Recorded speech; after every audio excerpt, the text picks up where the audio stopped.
So is everybody just seeing the slide? Yes, you're good. Good. All right. Okay, so we're going to talk about the how and why of exercise, some direct and indirect benefits, some things you might not have heard of before. But I don't know about you, but I'm one of those people that needs to know why. So I want to know why and how exercise works. I like to have evidence to back things up. So it's part of the physical therapist in me. And there is a lot of research out there now that supports why we should be exercising, especially if you have Parkinson's. So, really excited to be here. Grateful to the APDA for asking me to speak. I can get myself pretty worked up and nervous about doing these kind of things, but right now I'm just super excited to share everything about exercise with you. So bear with me if I do seem a little nervous.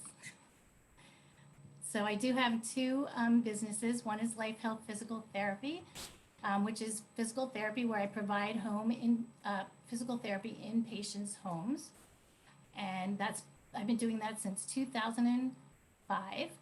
And then I have the All About Balance, which is dedicated to Rocksteady Boxing, our Rocksteady Boxing programs. So my practice is now 95% working with people with Parkinson's. And from way back when I would have the opportunity to work with someone living with PD. And I loved that I was able to actually make a big difference in their lives. But unfortunately, back then, the doctors didn't refer people to physical therapy until later in the disease. And I always wished that I could have seen these people sooner. So about 5 years ago, when I saw the Leslie Stahl segment about her husband doing boxing classes for his Parkinson's, I thought to myself, wow, this is brilliant, just brilliant. I immediately reached out to Rocksteady Boxing headquarters in Indianapolis and went out there for that life-changing certification to become a Rocksteady Boxing coach and affiliate owner. So, I just want to say, always check with your doctor before starting any new exercise program. I might throw in a few exercises here and there just to keep us all awake, and because I like to move. That's why I'm standing, because I don't like to even sit down. So I just need to say, you participate at your own risk. It's, hang on. Okay. So for our agenda, we're going to go through the definition, types of exercise, basic benefits, additional benefits that you might not know about, exercise in Parkinson's, some of the evidence, some of the exercise trends that are out there, and then specifically about Rocksteady Boxing. And then if we have some time, we'll do some posture exercises, and I'll give you some other ideas for things you can do at home to improve your balance or posture or overall well-being. So, definition of exercise is a little boring, but it's any bodily activity that enhances or maintains your physical fitness and your overall health and wellness. So there's various reasons why we would exercise. Some people want to build up muscle or improve strength. Some people do it to increase their flexibility. Some people do it to slow the aging process. It could be for improving your cardiovascular system, to get better at a specific sport. It could be for weight loss or weight maintenance, improve your overall health and well-being, or to rehabilitate after an injury or a disease or surgery, or just for enjoyment. So, and for Parkinson's, it's to improve the quality of life and to slow the progression of the Parkinson's related symptoms and potentially to slow the progression of the disease itself. Hey, Barb, can you just speak a little louder for some people that they're having a hard time hearing? Okay. Thank you. All right, I'll try. I'll be closer to the computer. That might help. All right. So there's 4 basic types of exercise. We have balance exercises. They're particularly important to reduce the risk of falls. They can improve the way a body can adjust and maintain its position. So just for those of you who have chronic issues with dizziness, you can be more prone to falls. So there are specific evidence-based exercises out there that can help. So if you have a physical therapist that is trained in vestibular, you might want to reach out to them because it can make a huge difference. And if you don't know one, you can get in touch with me and I can definitely refer you to somebody. Strengthening exercises, obviously they help build muscle mass. And they also help build, obviously, strength. So it's really helpful for like doing basic everyday things like standing up from a chair. We need to have the strength to do that. Sometimes they are referred to as resistance exercises. So usually they focus on only one part of the body, like the arms or the legs. But so you need to rotate through to make sure you cover all your muscle groups when you're doing strengthening exercises.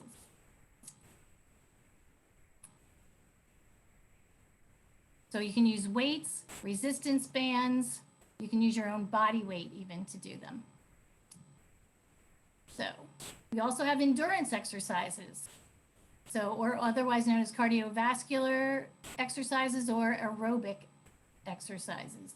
And that's where you raise your heart rate and your breathing for an extended period of time. Some examples of these are walking, jogging, swimming, dancing. So they're very important. And flexibility. So flexibility exercises focus on stretching and range of motion. And so it's really critical to maintain those abilities just for your daily activities as well, like reaching for an object off a shelf or getting dressed, having to put your arm through a shirt or a jacket. So our research, again, going to that evidence, research is finding that you need to stretch for 30 seconds in order for it to be effective. So you need to hold those stretches.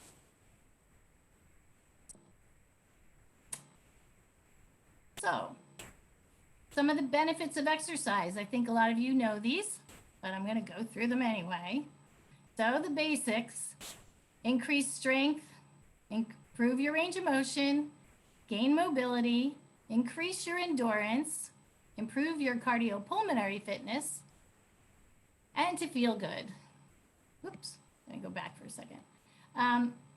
So I wanted to pause here and talk about another exercise that I've always done in some form. And you might not think of it as exercise because it's not really physical exercise, but it's gratitude.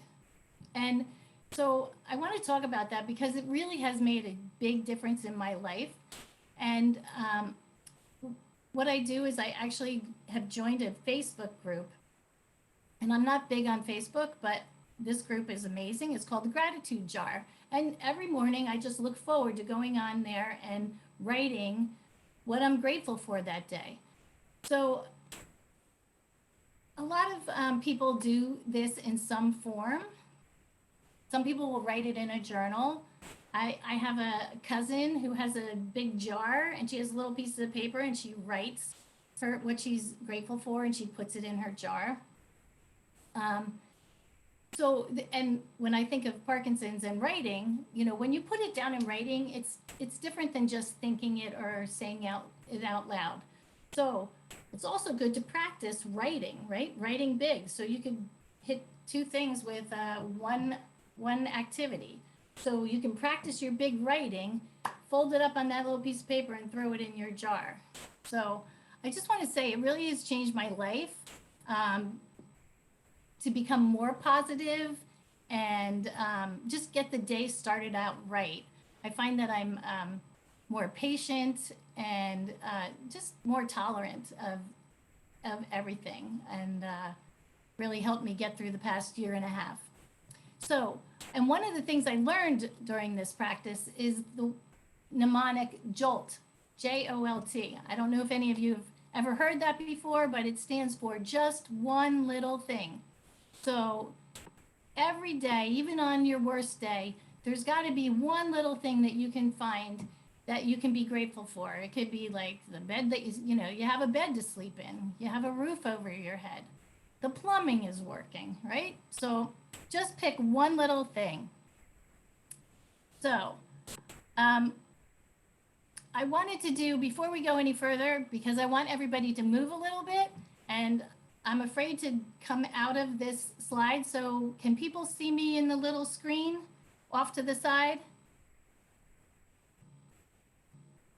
Sheila, do you know if people can see me? Yes, I see some people putting their thumbs up. Okay. So yes, they could see you. All right, so I'm borrowing this from our Rock Steady boxing class this week, put together by our wonderful coach, Coach Denise, and it's the Born to Hand Jive.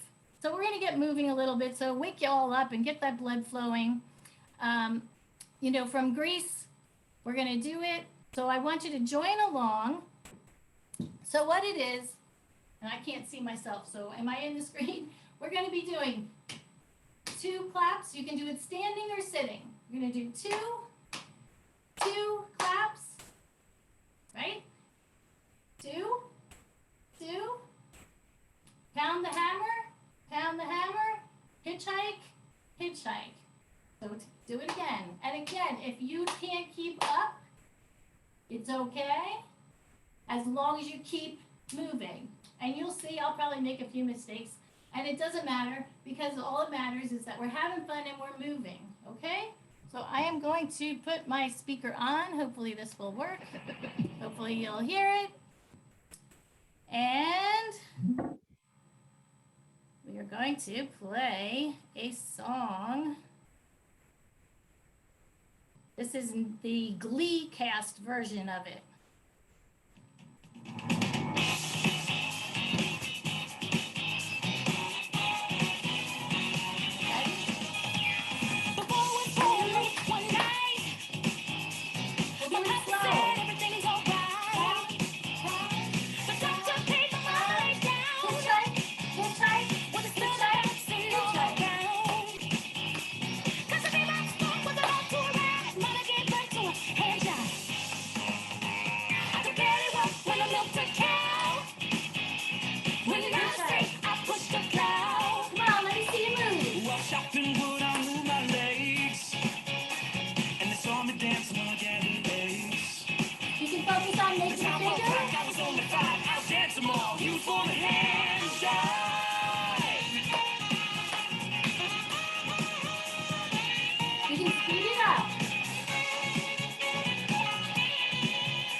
All right.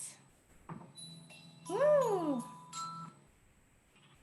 So, I don't know about you all, but I got my heart rate up a little bit just with that little bit. So, the point is, exercise can be fun, and you can always find some way to do it. All right? So, thanks for putting up with me with that. Had to do a little moving. So some other benefits that you might get besides the basic ones. All right?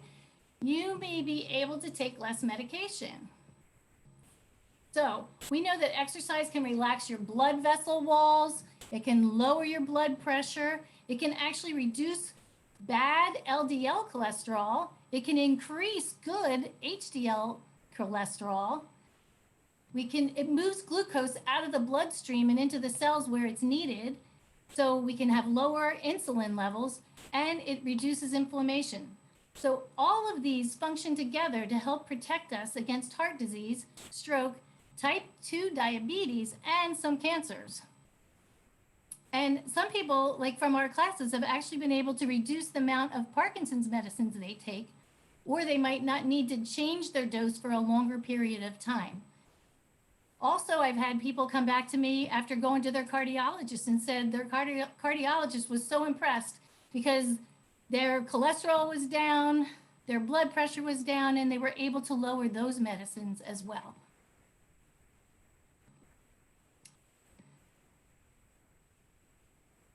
So, it saves you money. How does it save you money? Well, a recent report showed that doing exercise-related activities are a fun way to spend your day. So you can go for, walk the dog, go for a bike ride, walk with a friend. So those things don't cost money. So also, exercise classes or gym memberships cost a lot less than doctor visits and medication. Another thing, it can improve your confidence. So even if immediate physical changes aren't noticeable, regular exercise has been proven to make you feel better. When we're happy with our bodies, or we're happy with being able to move better, it will increase our confidence. So for a lot of our boxers in our classes, they've been more confident and felt able to go out and do more things than they used to be able to do, or that they thought they would be able to do. Sometimes just being able to go to the grocery store, or take a trip that they didn't think they were going to be able to make. So my favorite, it boosts brain power and memory. Who doesn't need this, right? So regular exercise, in particular that aerobic exercise, has been proven to improve memory and thinking skills. So this is partially because exercising increases blood flow, which pumps more oxygen into the brain. Research also shows that exercise has far-reaching outcomes on the structure and function of the brain. So we have increased blood flow to the brain, and that increases the production of the brain-derived neurotrophic factor, which you may have heard in the past few days, BDNF. So BDNF is an important growth factor that promotes brain growth and repair. It's active in the hippocampus of the brain, the cortex, and the forebrain, which are all areas that are vital to learning, memory, and higher thinking. Researchers actually believe that it is one of the most important things for long-term memory.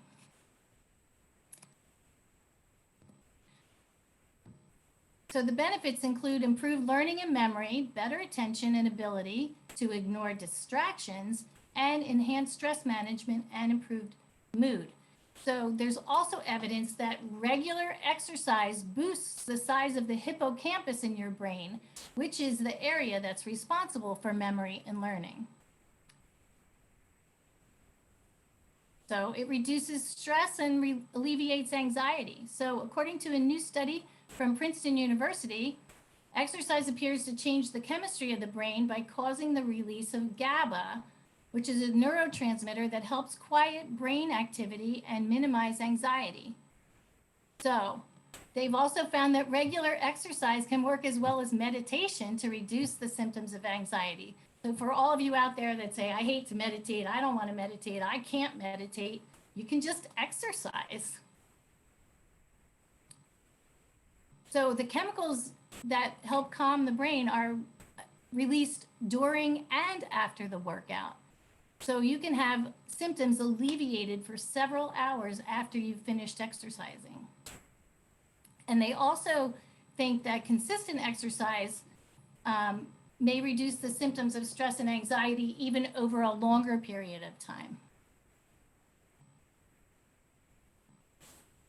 So it reduces the risk and symptoms of chronic conditions, including Parkinson's. So it can delay the onset of some chronic conditions. There's a lot of research looking into that with Parkinson's now, looking at the prodromal symptoms, the symptoms that you get before you are actually diagnosed. And if they catch people at that point, you know, can they delay the onset of at least of the symptoms? Can everybody please mute themselves so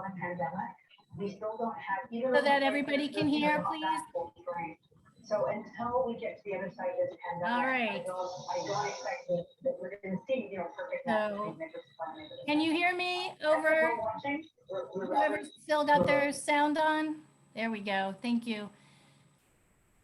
All right. So,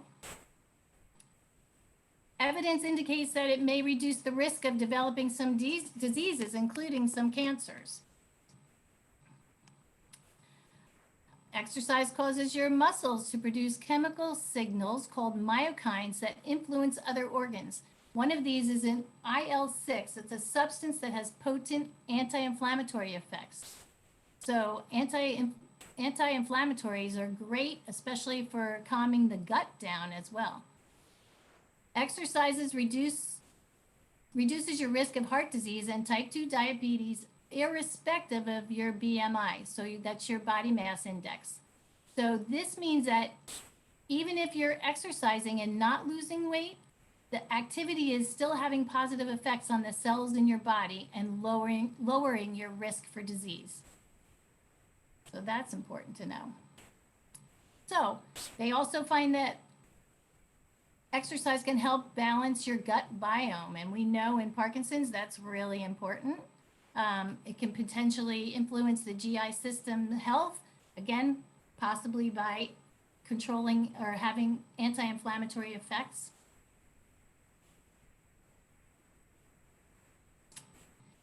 And it boosts immunity. So exercise can decrease your chances of developing and getting stuck with common illnesses such as flus and colds. So according to one recent study, colds lasted 43% longer for people who only exercised once a week or less. So more reason to exercise, right? Research shows that exercise increases activity of certain immune cells called helper T cells. So this makes your immune system even more robust and able to respond to things like viruses, which is very important as we are finding out. So that study actually showed that the strongest evidence is when your exercise is moderate in intensity and duration, such as a 30 to 60-minute walk or a jog.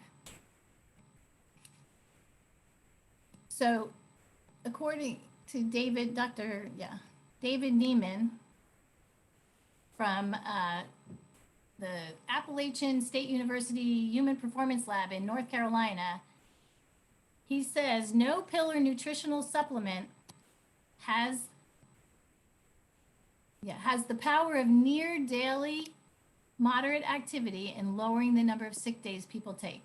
So in that study, he showed that people who walked briskly for 45 minutes, 5 days a week over a 12 to 15 week period had fewer and less severe upper respiratory tract infections, such as colds or flu. So right now I can't find any reason not to be exercising. It improves relationships. So Exercise is social. So whether you prefer to work out alone or with a group at a gym, you'll likely see familiar faces when you're exercising, and they're like-minded people who are trying to also reach some goals. So they're likely to be more supportive. And cheering each other's victories and encouraging each other builds camaraderie, and these people will become your support group. So at Rocksteady Boxing, we call it a tribe. We watch out for each other and we cheer each other on. We cheer each other's victories. And when you feel good, it carries over to your other relationships as well. It can help you sleep better. I love this guy sleeping there. So exercise has long been associated with improved sleep. And according to one study, people who exercised regularly for about 10 weeks reported sleeping better than they had previously. So what exactly does better mean? In this case, it refers to dozing off faster when it's bedtime and having a decreased need for sleep promoting medication. So high intensity exercise training may improve sleep efficiency, your total sleep time, your time spent in slow wave sleep in people with Parkinson's disease. So this is according to a study published in Movement Disorders. So this might be really important as far as needing fewer pharmacological interventions. And it's a healthy, safe, inexpensive, and simple means of improving sleep with very few side effects, if any. Little soreness, maybe. All right. This is a big one. It increases the strength of your bones and joints. So as we age, our risk of weak bones increases. It's called osteoporosis. And osteoporosis and osteopenia, which is the softening of bones that happens before it becomes osteoporosis, they're very common findings in patients with Parkinson's disease. It affects up to 91% of women and 61% of men. So it seems to be caused mainly by reduced mobility. People stop moving around, and when you stop moving around, then your bones are more likely to become brittle. So exercise increases the strength of bones and joints. So you can do weight-bearing aerobic exercises. So walking, stair climbing, jogging, Tai Chi all fall into that category. So what they did find was that walking alone did not appear to improve bone mass, but it can limit your the Hang on. progressive loss. Hi. Hi. Asking people to please mute. Thank you. You can also use strength and resistance exercises, meaning lifting weights, or you can do it without weights like swimming and cycling. And for these exercises to be effective, you need to be creating a force that is greater than what you do in a normal activity. So these exercises are also extremely site specific. So if you're working on weightlifting with your arms, you're going to get bone density improvement in your arms. If you're working on leg exercises, then you're going to see it in your legs or hips. There's also multi-component exercises, which is basically combining both aerobics and strengthening, progressive resistance, balance, and that's also aimed at increasing or preserving bone mass. These exercises are helpful in those who may not be able to perform some of the other more targeted exercises. Again, for them to be effective, they have to always have a proportion of strengthening and resistance exercises included. And so the NHS, which is the National Health Service in the UK, they recommend 2 resistance sessions per week to strengthen those bones. What else? Balance, my favorite. It improves balance and decreases fall risk. So one study I found did not find that a significant change when the education piece was not included. So this study, they looked at strength training or movement strategy training with falls prevention education. And the only way it reduced the rate of falls in people with mild to moderately severe PD was if they had that fall prevention education included. So in 2016, in the Journal of Neurological Physical Therapy, a highly challenging and progressive exercise program was effective in reducing falls, improving balance, and reducing fear of falling in persons with PD. So again, when we look at these different studies, we're not always comparing the same exercise routine. So this particular study showed that it was really effective, but it had to be highly challenging. There's the key. So I find that our Rock Steady Boxing classes, we design them to be highly challenging, and we work on strength as well as movement strategy training, and we also teach fall prevention in our classes. So exercise in Parkinson's specifically, we talked a little bit about it. Exercise is considered one of the most effective forms.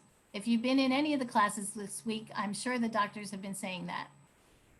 It comes with many symptom relieving benefits without any of the side effects or price tags that are often associated with medication or surgery. Exercise releases dopamine into the same. Miss, can I say something? Sure. I'm part of Rock Steady Boxing, and we don't have a regular set of exercise. Every physical therapist who's assigned to work with us has a different set of exercises. Right. That's actually a good thing. When I get to the end of this, I'm going to be talking specifically about Rock Steady Boxing, and I will address that. Okay. All right. All right. Thanks, Sal. So we know that exercise releases dopamine into the same parts of the brain that are stimulated by taking medication. So we know that exercising in a group is even more effective, especially when you're all fighting the same diagnosis. Now, dosing, that's a question that comes up a lot. There's not a lot of information on it, but there's an ongoing study involving more than 12,000 patients in 5 countries. It's called the Parkinson's Outcome Project, and it suggests that patients should exercise at least 2.5 hours each week to slow the decline and maintain a better quality of life. It didn't specifically say how that 2.5 hours should be spread out, but if you can exercise at least a half an hour every day or 5 days a week, that's pretty good. So this study also compared those who exercised and those who did not, and there was improved mobility and a better quality of life were seen in those who consistently exercised and also started exercising after their first visit. Okay, so the sooner the better. We're going to talk about that. So obviously evidence supports starting now. So a phase 2 study took 128 recently diagnosed patients, and they put them into 3 groups. Group A continued not exercising. Group B participated in a 30-minute treadmill walking for 4 times a week, gentle treadmill walking. Group C was assigned to 6 months of high-intensity treadmill exercises for 30 minutes, 4 times a week. And the results were that those who did the high-intensity workout, Group C, they maintained the same UPDRS motor score. So that's the typical scoring that the doctors use to gauge what level Parkinson's you're at. And they had the same as they had at its start. And those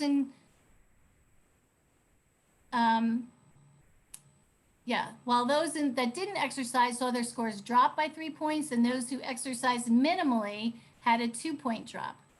So the current evidence there is that patients should start some really regular exercise and high intensity at diagnosis. So some science. Do you like science? I love science. So some evidence suggests that like levodopa, exercise may exert some of its effects by increasing dopamine in the brain. So they did a study with 17 Parkinson's patients, and they used PET scans of the brain before and after stationary cycling, and they found that the 8 people that were exercising in this group and that exercised more than 3 hours a week had higher dopamine levels in their dorsal striatum than the others who were sedentary.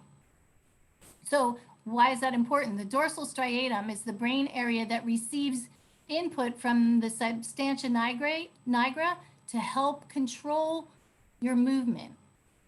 And they found that strength training alone did not impact the dopamine. So the 8 exercisers also performed better on the functional tests, the motor part, so gait and sit to stand, and also non-motor symptoms like apathy and depression.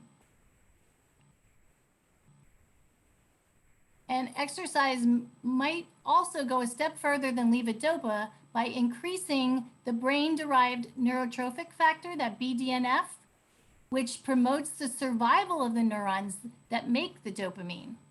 So the same neurons that actually degenerate in Parkinson's patients. So they found increased BDNF. But again, strength training did not change the BDNF. All right, we're going to take a little posture break.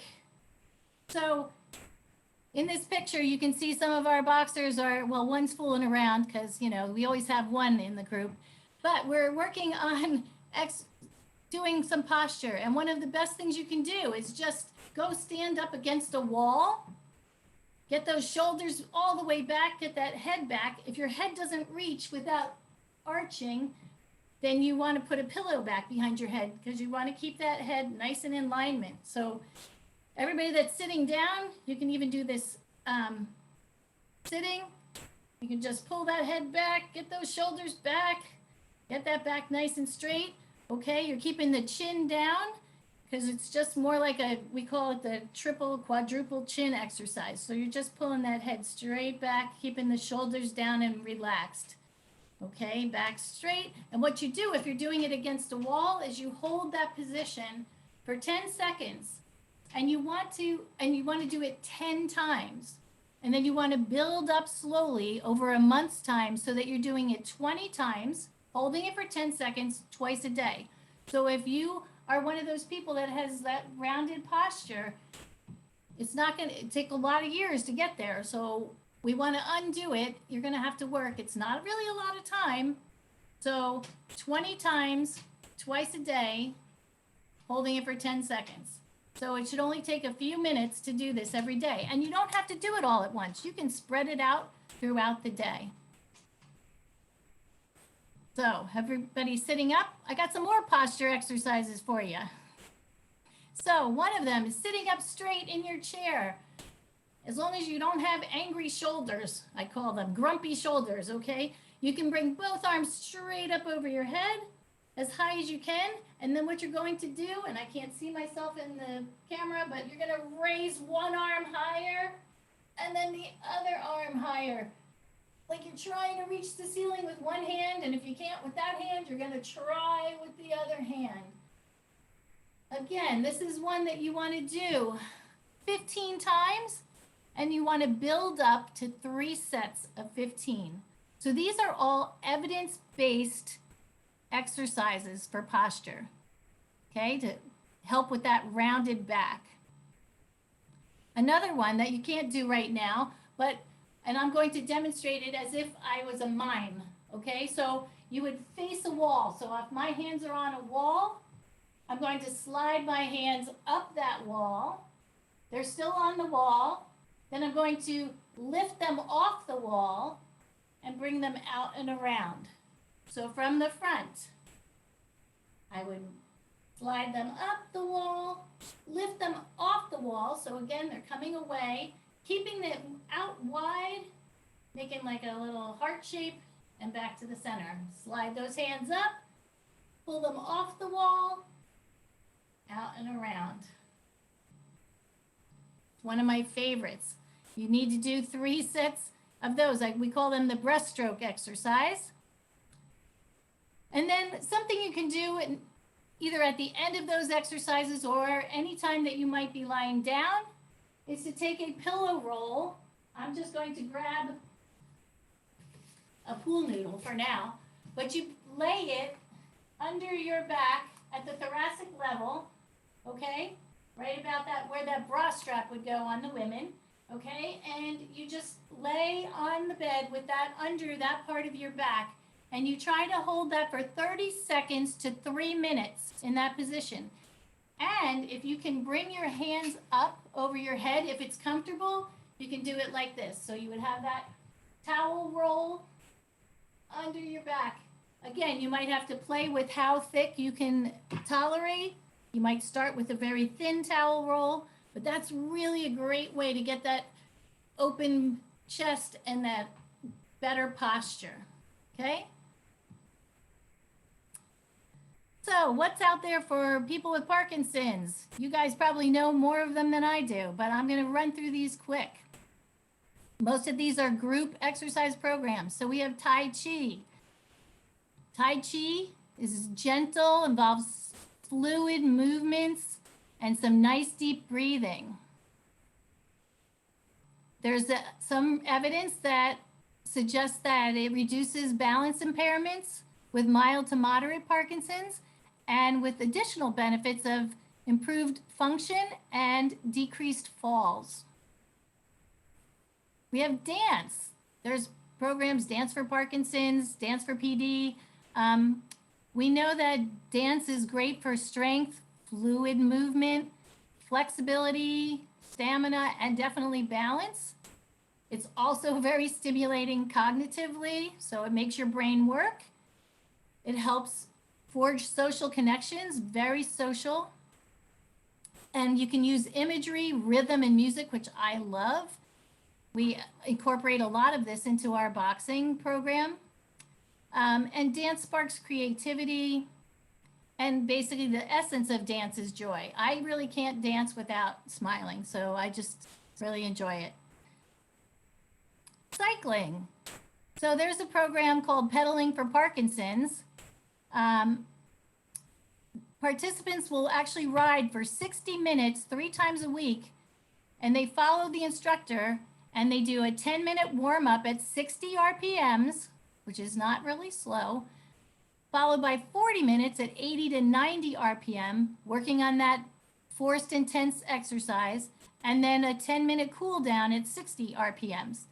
So if you're biking on your own and you want it to be effective, you want to be working at approximately 30 RPMs faster than your regular rate.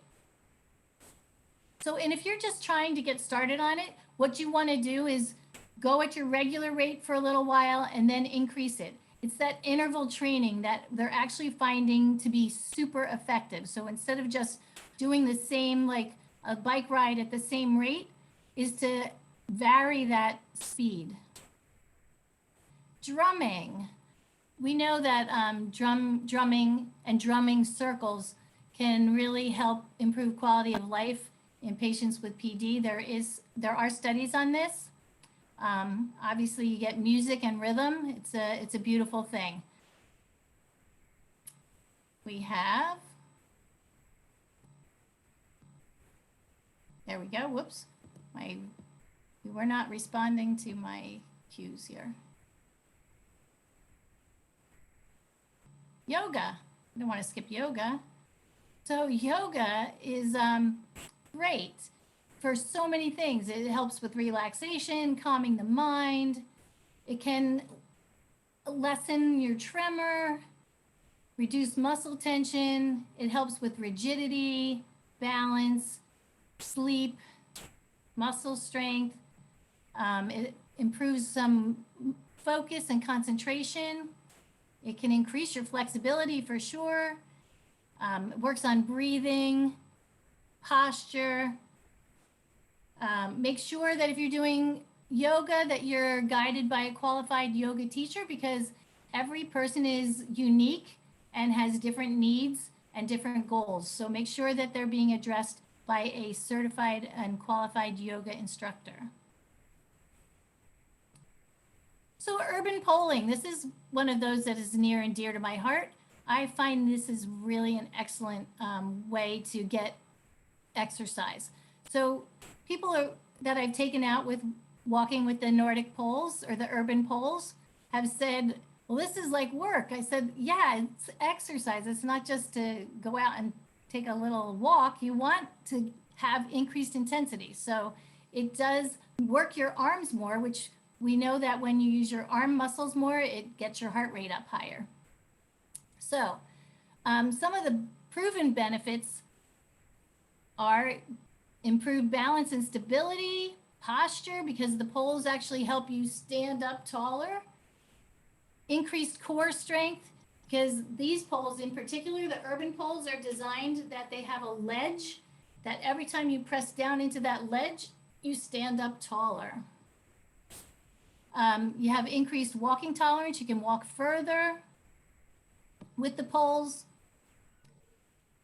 Increased independence in daily activities. Improved confidence. People's confidence is improved when they're walking with the poles because they have the poles there to support them if they need them. We find just with most exercise, less stress, less anxiety, less depression.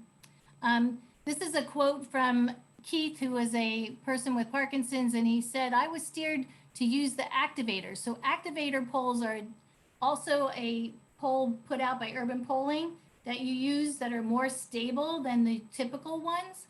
And he said, I'm very pleased that she recommended these. My gait has improved and I've reduced my time to complete my walks by some 30 to 50%. So now I'm focusing on going greater distances.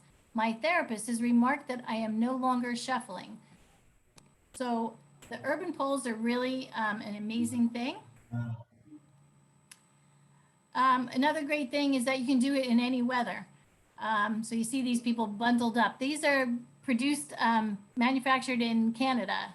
So a study in December 2019 showed that the Nordic walking training had a beneficial effect on freezing of gait in Parkinson's, and that the achieved improvement was actually long lasting. It wasn't just when they were using the poles.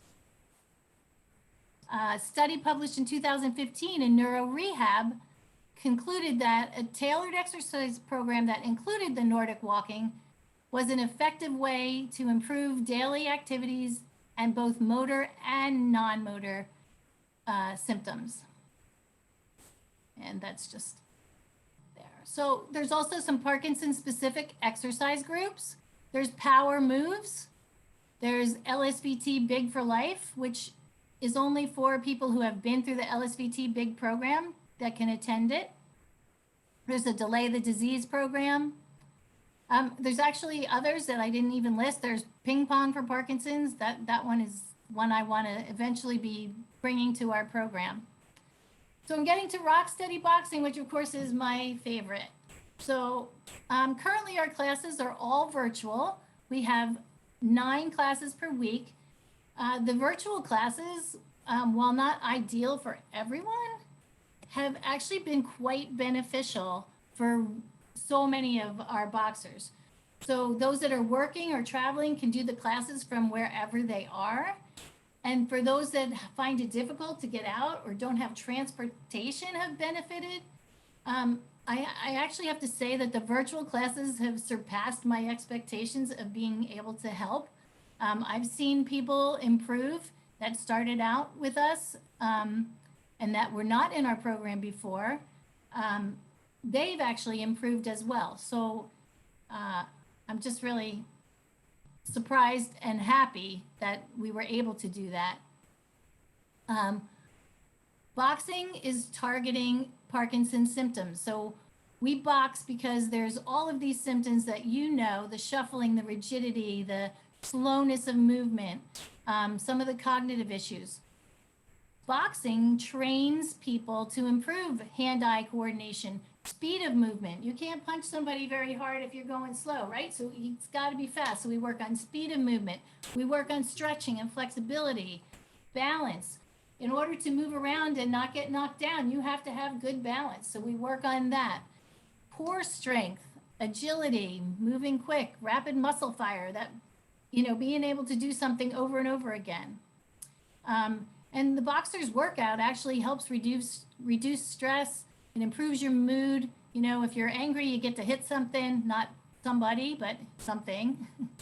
And it can improve mental focus. So it's based on the tandem cycle study done in Cleveland Clinic. And basically in this study, participants with mild to moderate Parkinson's were divided into two separate groups. One did an 8-week forced exercise program where they were on the back of the tandem cycle and forced to keep up with the person in the front, while the other group just continued with the usual bicycling at their voluntary speed.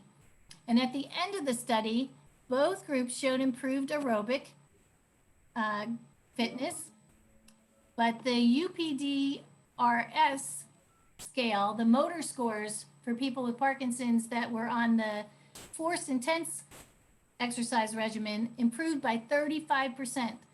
But the other group did not have any improvement in that, so those scores. And also, 4 weeks after the study concluded, the people still were showing improvement. So that's where we get that force intense exercise from that research. That's why we push people. So why boxing? So there was a study sponsored by ESPN. They had a panel of sports scientists from the U.S. Olympic Committee, and they tested 60 sports on degree of difficulty in these different areas. So flexibility, agility, endurance, balance, power, speed, and boxing was number one. So how do we, normally when you're in a lab, they can judge how hard you're working by lots of expensive machinery. We can't do that in the clinic, so we use the Borg rating of perceived exertion. So what we aim for is for people to be working in the 6 to 8 category, so that yellow into the orange, okay? So if you've not exercised before, you're not gonna jump right into that level. You're gonna start lower and then slowly build it up. And again, what is hard for me might be different for somebody else, okay? But that's the scale that we use. So when you're exercising, you want to push yourself up into that 6, 7, even 8 level of intensity. So RSB, Rock Steady Boxing, we work a lot on function. We try to match the exercise to the symptoms, and we modify it for everybody. So everybody gets an assessment in our Rock Steady Boxing before they join the class. I call it our initial get to know you. So we get to know you and what your issues are and what you want to work on, and you get to learn more about our Rock Steady Boxing and what we do and who we are, and about our culture at Rock Steady Boxing, because it really is a unique thing. So we learn to walk better. We learn how to fall better. We get up and down safely. We work on that, increasing rotation, balance, voice activation. We have fun. We try to be happy. So, and again, we don't do all of these things with everybody because there's a whole range. The program is actually set up to be able to accommodate people at any level in their Parkinson's. So we modify classes. So it's about tough love, but it's also fun. So we try to push people with Parkinson's to do more than they think they're capable of doing. So one of the things I love to hear from my boxers is, I didn't think I could do that. you know, and just the look on their faces when they do something that they thought was just not going to ever happen. So very, very cool. So some takeaways, some takeaway exercises. Oh, let me do the exercises and then I'll answer questions, okay? So this one is one of my favorites. It's called the flamingo stand. So this is something you can do standing on one leg. You can do this in 6 minutes a day. So what you do is you stand on one leg and you try to hold it for 1 minute. And after that leg, you go on to the other leg and you stand on that leg for 1 minute. If you can't, you're allowed to hold on to something. So do it near a counter, something stable. Hold on to a counter. Hold on to, you know, between a doorway where you have something to hold on to both sides. You can do it while you're brushing your teeth. Stand on one foot, okay? 3 times a day. So 6 minutes. This is actually proven to reduce the incidence of falls. And the researcher also looked at other things with it, and he's found that it was equivalent to walking 53 minutes.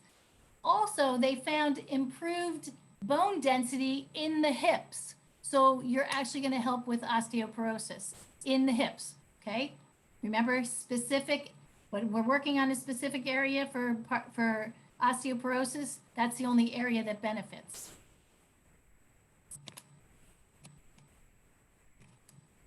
So, you know, people have their Fitbits and they walk 6,000 or 10,000 steps daily. They actually found that it didn't significantly improve their VO2 max. So that's VO2 max actually indicates how well your cardiorespiratory system is working.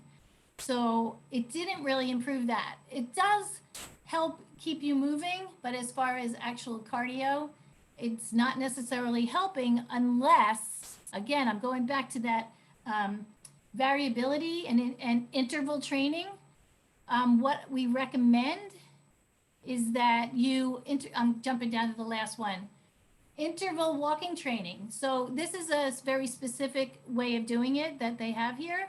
But what you can do is when you're out for a regular walk, you walk at your usual pace and then walk as fast as you can for maybe 10 seconds and then build it up 20 seconds and then build it up 30 seconds. And you just want to keep on building it up so that you can try and get like maybe 3 or 4 minutes of intense fast walking and then slow it down to your normal pace for 3 or 4 minutes and go again. And that they find is so much more effective, interval training. You might see people that walk and jog. It's very effective. So I'm almost at the end here. MIMS, this gentleman, John Powell-Cap, came and visited us. He's a Rocksteady fighter who has traveled around the United States and abroad to visit at least one Rocksteady boxing in every state. And his motto, which I love, is MIMS, which is make it mean something. So if you're going to exercise, make it mean something.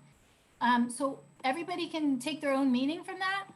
I take it to mean to do everything with intention. Focus on your form or focus on moving big. Focus on your intensity, but choose something that you enjoy, but also that you know works. So we have people that come to Rocksteady Boxing and they tell me, I hate boxing, but I love Rocksteady Boxing, and they're there consistently. So as long as you're having fun and it's effective, then do it, okay? Bring your A game whenever you can. And when you can't, just show up, because sometimes just showing up, you'll feel better afterwards, even if you can't move at your best that particular day. And our motto, Rocksteady Boxing, never give up, okay? So time for questions. Whew. Okay, so I'm just gonna read them to you, Barb, if that's okay. Sure. Okay, so first question is there any evidence that regular exercise helps to smooth intraday on and off cycles in PD patients? is there evidence? Is that the question? Yes. So we don't have evidence for that. It's pretty individual. Some people find that it does help. I mean, it does build up it does help release more dopamine, so it can potentially do that. But we don't have any studies that show that yet. So, Okay. Next question, is rowing useful as a cardio workout? rowing, love it. Yes. Rowing. Again, it's about intensity. So if you are building up the intensity my other suggestion is like go that interval training where you go for like 2 or 3 minutes at a normal pace or at a reasonable pace, and then you go as hard as you can for starting at maybe 10 seconds, 30 seconds, and then slow it down. But if you can do that, we're finding that interval training is the most effective way to exercise. Whether it's sorry, good. Whether it's Go ahead. running, walking, rowing, whatever it is, that aerobic activity. So go ahead. Sorry, Sheila. No problem. Any thoughts of Qigong exercise? So if I know what that is, I believe it's similar to Tai Chi. Is that right? Whoever asked that question. Anything that involves movement, so moving big and weight shifting is fine. I don't know if there's any research on that specifically, but I think that's a good one as well. Somebody asked how they can join Rocksteady Boxing at Princeton Center. Okay, well, you just need to get in touch with me and I can give you more information about it. For sure. I can send them your email if that works for you. That would be great. Okay. I can put it in the chat or. Okay. Okay. Someone says they are homebound and they need therapy for balance, speech, and posture, and they live in Montclair, New Jersey. I guess that's more of a question for me. I'll try and find you somewhere up by Montclair, New Jersey as well. The other thing is, if you go to, sorry, I'm trying to write and I'm trying to multitask. There we go. That's my email address. So if you go on for physical therapy, especially for LSVT Big, you go onto their website. It's LSVT Global. And there's a place where you can look up therapists that are trained in LSVT. Parkinson's Wellness Recovery has the same thing. So if you go to Power Moves, if you just search that on the internet, you will also come up with a list of therapists that are specialized and credentialed in Power, which is specific. There we go. Sheila put it on the chat. There's also one for Power, and there's a place where it says find a therapist, and you put your zip code in there and it'll pop up with people that are nearby that can help, that are specifically trained for Parkinson's, which I highly recommend. Can you see the questions? Yeah, I see one Okay. now. How much cardio is in the typical RSP session? I would say that in our classes, we do usually 30 minutes we do stretching, and then we do a little warm up, and then we do a good solid 30 minutes of cardio. Okay, it's usually a combination of shadow boxing if we're in the real gym, we're working on boxing on the bags, but 30 minutes for sure, 30 to 35 minutes that we are working. We do have breaks in there because we do rounds, so we follow the boxing. So we do like usually a 3-minute round, you get a minute break, and then you go back at it again and you're up. we encourage people to keep moving, but if you need to sit and rest, obviously you can sit and rest. But we get at least 30, 35 minutes in, and then we do some core or another specific exercise, focusing on one particular thing, whether it's voice, balance, rhythm. I don't know, I'm thinking off the top of my head. And then we do a cool down, so stretching. Let's see, I'll go back into the chat. Did I miss any questions? I think we reached them all. Does anybody else want to send anything in or say anything? What happened to our gentleman that had a question for me before? He's not there. I think that was Sal. Sal, was that Okay. you?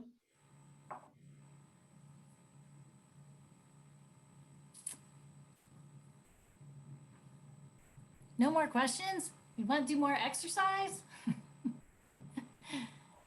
So, Okay. Well, if that's all, Barb, I'd like to thank you for your wonderful presentation. If anybody does think of any questions, you can send them to me via email. Oh, wait. Hi, Hold on. Barb. hi. What about the idea of having recovery time from hard exercise? Do you So- recommend daily exercise or taking a day off or two? Well, according to LSVT Big, Parkinson's does not take a day off. So technically you should not be taking a day off. I'm sure that's not the answer you wanted, Mike. But, That's true. But what you can do is just take one day easier, but definitely you need to be exercising every day. 30, that's the recommendation from, and that they are pretty much the Parkinson's gurus when it comes to exercise. So even if it's just a little bit of exercise, it's really important. Yeah, like stretching and yoga. Or Right, exactly. Okay, well, once again, thank you, Coach Barb. If anybody has additional questions, please feel free to send me an email. If not, thank you very much to everyone for joining us this week. If you'd like any additional information on different exercise programs going on through the state of New Jersey, or support groups or anything like that, feel free to reach out to me. Otherwise, I hope everyone has a wonderful weekend, and I think it's supposed to be a beautiful weather-wise. So everyone take care, and if anybody needs anything from me, you know where to find me. Can you put your email up? Yeah, Yes, I'm going to put mine and Barb's up, okay? thank you very much. Thank you. Thank you, You're everyone. welcome. Thank you. Love seeing you all. Hope Bye-bye. you moved a little bit with me. Yes, it was fun. Thank you. I like the hand movement. Get your body going. Thank you. Put it up in 1 second. I can't copy it. Thanks very much. It must be somewhere. Who's sending me this stuff? Oh, Who's sending me this stuff? Sheila Redding. So That's the Sheila person? Sheila Redding. Is posting that the it. person? Yeah, that's the Let her moderator. shut up. Answer my question. Yes. Then you got her email.